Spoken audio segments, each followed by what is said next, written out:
Hey, what's up, people? Rob Barrington. I am here to give you the introduction to bridge itself. In our first beginning bridge class, we talked about the basics of trick taking, which is the basic building block of really any trick taking game, and bridge is no exception. But what the heck is bridge and how do we play this game? I'm going to give you the overview of just the basic rules, how we set up the game, how it's played, and what we're going to be getting into in the remainder of this beginning bridge series. So what the heck is bridge? Well, bridge is a 2 versus 2 partnership game. It consists of, on its basic level, 4 players at each table, and they're broken down between 2 different directions, and each person sitting across from another person is a partnership, right? So the blue players are partners and the green players are partners. And we break them down on a direction basis at the bridge table. And we do this for reasons that we can get into at a much later time, but essentially it's just easy to identify. One partnership is going to be sitting in the north-south chairs, and they'll be the north-south partnership. And the other partnership will be sitting opposite them in those east and west chairs, and they will be a partnership as well. So the person you're sitting across from is your partner, and that's the person you're going to be cooperating with to solve all the problems that are going to be presented to you during a bridge hand, whether that be in the bidding portion of the hand or the play portion. You have 2 players cooperating with each other who are also simultaneously trying to interfere with the other partnership. So it becomes quite fun and quite complicated, as you can imagine, with 4 different personalities kind of interacting with unknown hands and unknown cards in those hands, right? So lots of stuff can happen at the bridge table and can be directed towards your opponents in an offensive or a defensive way. So it can be very fascinating, and we'll see a whole bunch of that moving forward. But this is what every bridge game is going to look like. We're going to have 4 players, and we're going to be partnership based, 2 versus 2. So let's see how our bridge hand will work. Every bridge hand and every bridge game consists of these 4 players using a standard 52 card deck. And we use every single card in this deck, folks. No card is hidden, no cards are left on the side, and that's one great thing about the game. We might not know a lot of information at the beginning of a bridge hand because all of our cards are hidden, but once we get to the play portion of these hands and we start playing them, we'll start to refine our knowledge of the hands around the table because every card is in play. There's nothing that won't be in play, so we'll know if it's in a 52 card deck, it is in play in every bridge hand. And the play will always start with determining who the dealer is. Now, you can do this by drawing cards, or in a competitive bridge game, the game itself determines who the dealer is through the use of a mechanism called a bridge board. It'll tell you who the dealer is, and that will tell you who can be starting these auctions first. But before we do that, we have to deal the cards, and once we determine who the dealer is, that person will shuffle the deck and deal all 52 cards to the players, starting with the person to their direct left. That's usually the way we deal any card game, to be honest.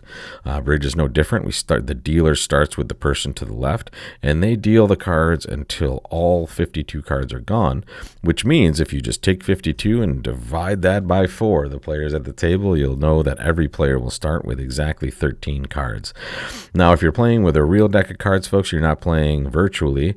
This, and you haven't played a lot of card games, this might be the hardest thing for you to do at the very beginning, is hold all 13 of these cards. It's a lot of cards to be holding, but I promise you that's all you have to learn how to hold here, folks. That's the most you'll ever have, and as you play each hand, you'll start removing cards from your hand as you do that. So here, at the start of every hand, everyone's looking at 13 cards, and when this deal is happening, the players will pick up their hands, or at the end of the deal, they will sort their hands into suits, and usually by rank, and this is just an easy way to understand what you're looking at, right? So you want to sort it spades, hearts, diamonds, clubs, and then usually top to bottom with the highest cards in either direction you prefer, right? I'm not going to tell you which way to sort it. Whichever way looks good to you is a fine way to sort your hand. After this deal, we are going to have an auction, right? And there are 2 parts to every bridge hand, and we start every single bridge hand with the auction, and we continue after that auction with the play of the bridge hand. And we're going to do this every single time we play bridge. And in simpler versions of the game, we're actually going to take the auction and we're going to change it or make it much, much simpler, right? And we'll talk about that when we look at the mechanics of it. But especially for our beginner class, we're going to leave the auction almost completely out. We're going to have a simpler auction where we're kind of using the information that we normally would without having to learn a completely foreign language, which is what a bridge auction would be.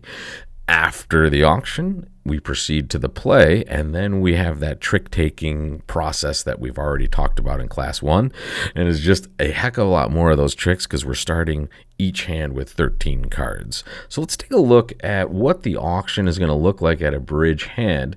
We, again, aren't going to really focus too much on this auction, at least the way it exists in the bridge game, in this beginner series to start with, because it's going to make a heck of a lot more sense if we start with the card play. But I want to show you how we're going to get to the card play in a normal bridge hand because it is useful to know, and it is something we will certainly build towards in this course and beyond. So let's look at how an auction would start.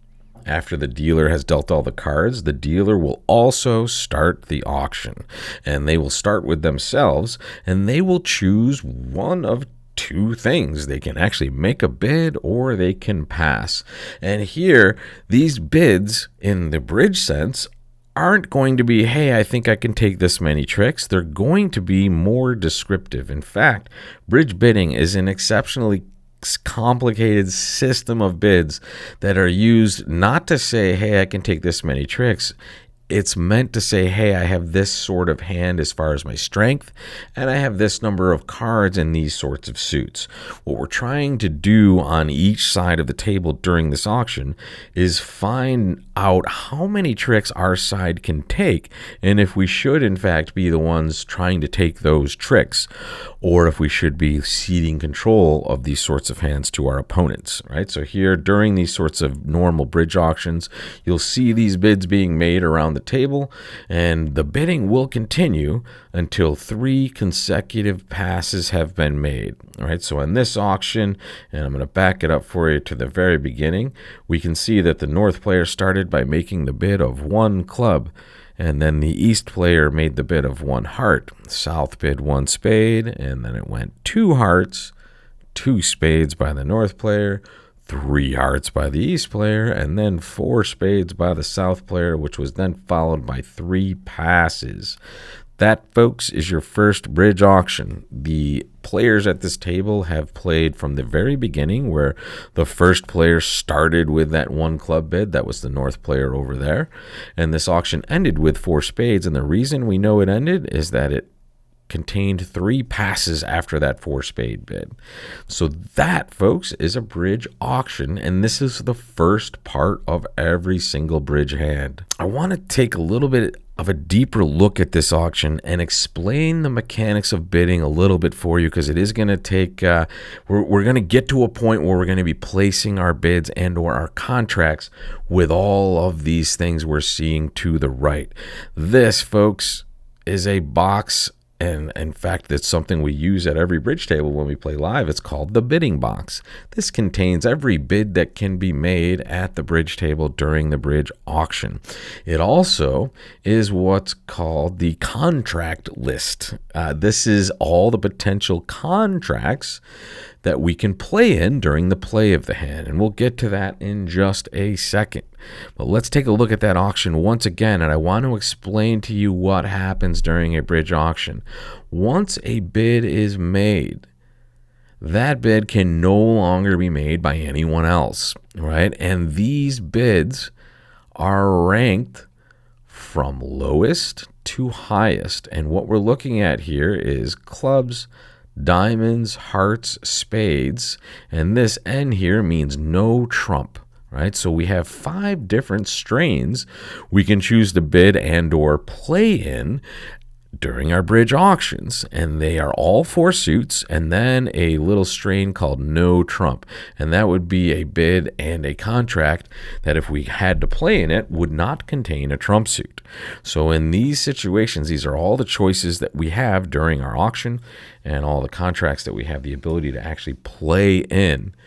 So let's look at how this auction would be noted on our little bidding box here, and what bids would be available each time something is made. So here we go, folks.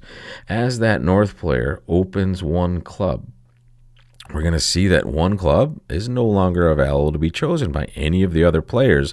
They have to choose a bid above this, either at the 1 level in these choices or at the 2 level in these higher, in these other suits as well that aren't available. So let's watch what I mean here. So after East chooses to bid 1 heart, we see that all of the bids below that disappear, so diamonds are gone at the 1 level. And here, the only 2 bids that would be available for the south player would be 1 spade and 1 no trump. And in fact, the south player does choose to make a bid at the 1 level, and that's 1 spade. All right, so now West really could stay at the 1 level if they wanted to, but on their bid, they choose to go to 2 hearts, right? So now they've actually found a little bit of a fit with their partner in this heart suit. They're saying they like that, and they're communicating that to each other, and they're taking away all of these bids here, right? So now if the north player wants to bid again, they're going to have to choose something higher than that 2 heart bid. And in fact, they do choose to bid 2 spades. Right? And we'll see the more players bid, and let's see another bid. There's 3 hearts by the east player. Everything is taken away below that. And as the south player bids 4 spades, we see more of this, folks. That 4 spade bid took away all this area here. So now the only thing they can choose to bid is 4 no trump, the highest ranking at this level. Or if they wanted to continue in hearts, they'd have to go to the 5 level.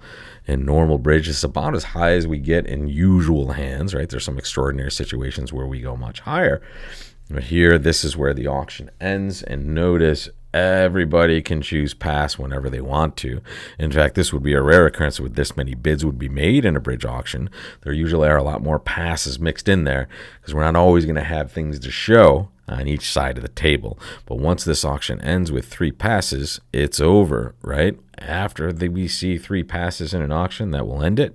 And that means that this 4 spade bid becomes our final destination. What I mean by that is how we establish what we have to play in as far as our contract and eventually how many tricks we're going to have to take. Well, let's shelve that for a second and just take a look at our bridge auction rules.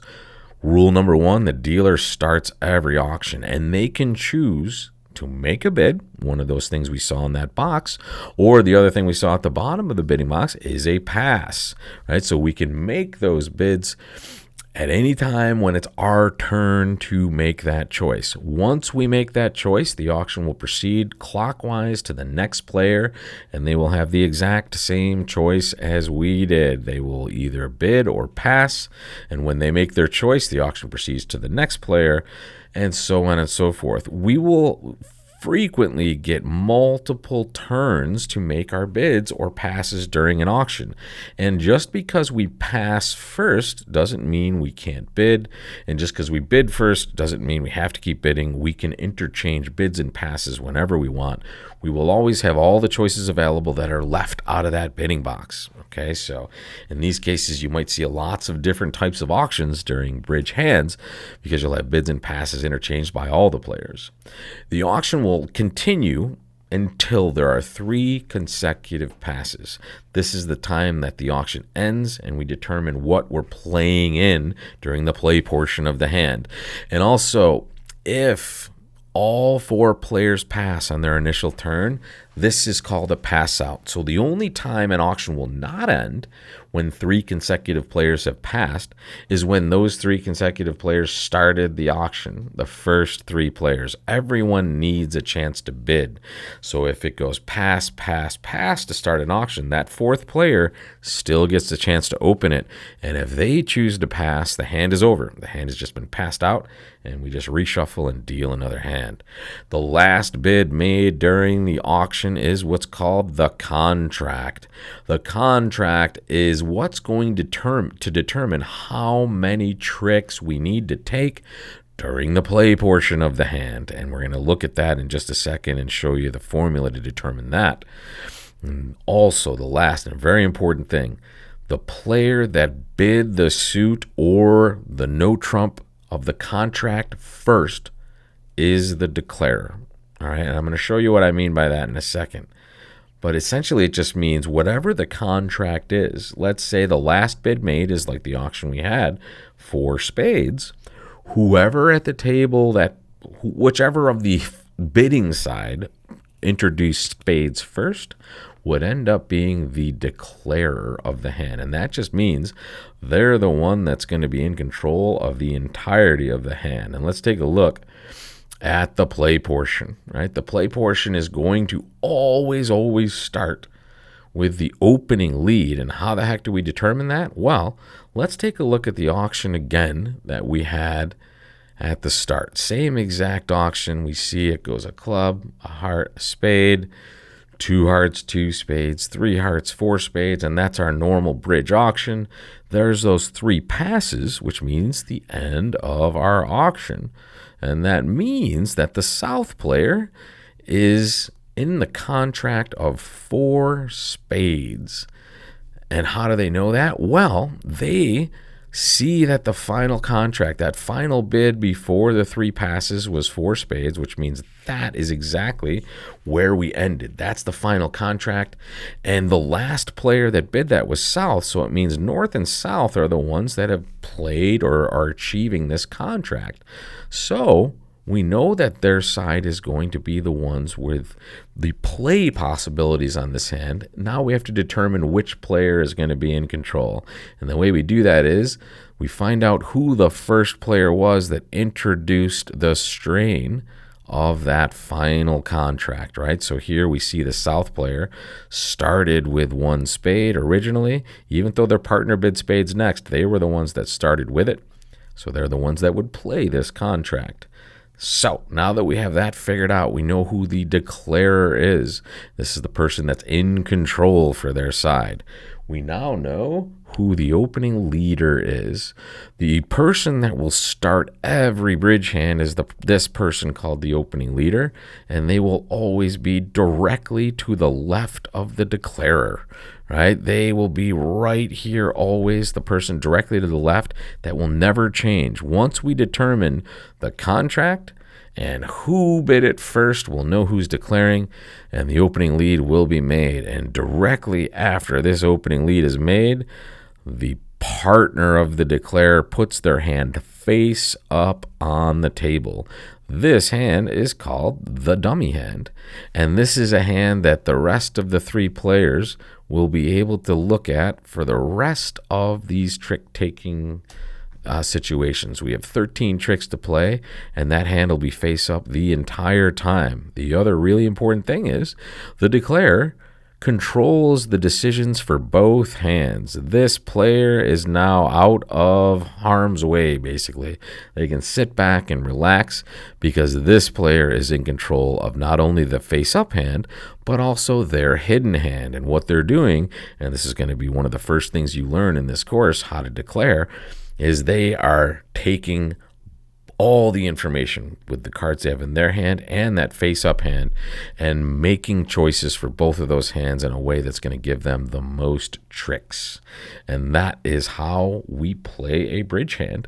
The trick will start with that opening leader, so we can see just based on the normal trick-taking skills that we've learned so far in this course, when this lead is made, we'll have to follow suit as long as we have it, and the trick will proceed by the dummy playing a card. East will now play a card to the trick, and then South will play the last card to trick 1.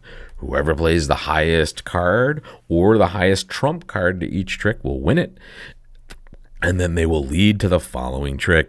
And we're going to do this 13 times in every bridge hand, and once we're done, we're going to count up all the tricks we won to determine how we did in our contract. And let's just take a look at the card play rules, folks. And I want to dig a little deeper into this, and we're going to see this for the rest of our time together. So don't worry if you look at this and say, my gosh, that's a lot of stuff, but it should make some sense. We already talked about the opening lead. That's what starts the play, and it's always the player directly to the left of the declarer.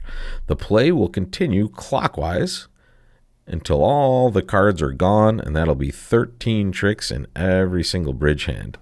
The contract will determine how many tricks you need to be successful when you're that declaring side. And here's how we determine it, folks.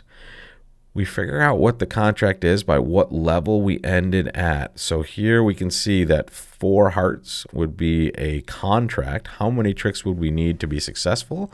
The formula is we add 6 to whatever the level of the contract we bid to was, and that's the number of tricks we need to take to be successful. So if the contract was 4 hearts, we would need 6 plus the 4 level, 10 tricks to be successful in that particular contract. If, however, we bid to 2 clubs, we would need 6 plus 2, 8 tricks to be successful there. And if we bid to 7 spades, we would need 13 tricks for that contract to be successful. So you should start to realize a little bit of a trend here. How many times do you guys think we're going to be in this level where we need to take all 13 tricks and we are dealt 13 cards, folks? How many times do you think we're going to be in this level? With 2 players, almost never, because the amount of times we're going to be able to take all 13 tricks with only half the deck is very small. We are way more likely to be around this level on average, right? Around half the number of tricks in the deck, 8, 7 tricks. And that's what we're usually fighting for, right? The exciting hands will take a lot of tricks, and we'll find a lot of those as well, folks. But a lot of the average hands are going to be those average numbers of tricks, and that's what makes it an exciting game. If the declarer takes at least the number of tricks needed for their contract. So let's say we're declaring 2 clubs and we have that dummy hand, we're playing all those tricks, and we end up with 9 tricks. That would mean we were successful in 2 clubs because we only needed 8 tricks. But let's say we were in 4 hearts and we took those same 9 tricks. Well, we would not be successful in that contract. So if the declarer takes at least the number of tricks, you don't have to take exactly, just at least the number of tricks for the contract, their side is going to be awarded a positive score corresponding to the contract level they bid to. But if the declarer does not take the number of tricks needed for the contract, right? So if they take 1 less or 2 less or however many less, their side is going to be penalized for each trick they are away from the required number.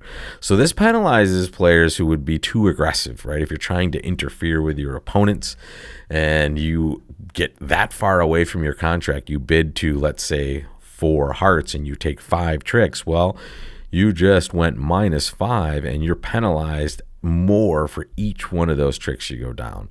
So it is a very good game score-wise to kind of reward you for being successful, for bidding correctly, and punish you for those times where you either didn't bid correctly or you tried to mess with your opponents too aggressively. And that is bridge, folks. Now, that's just a very clear, high-level overview of how the game is going to work. The rest of this course is going to focus on this area right here. We are going to spend a ton of time declaring bridge hands, and we're going to have a contract set already, so we're getting a lot of practice with card play.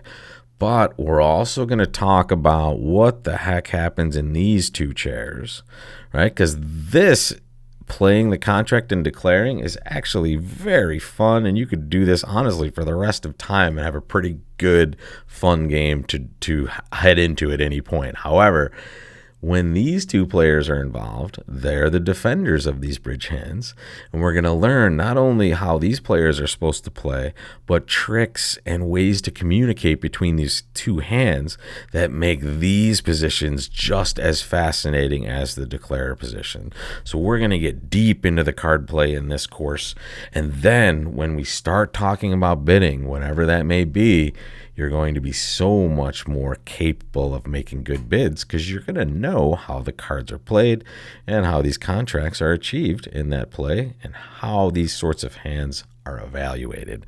So I'm excited to get back to this, folks. I will see you in the next course, and we will start building towards these full bridge hands, and especially in the play we'll get here very, very shortly. So I'll see you in the next one, folks.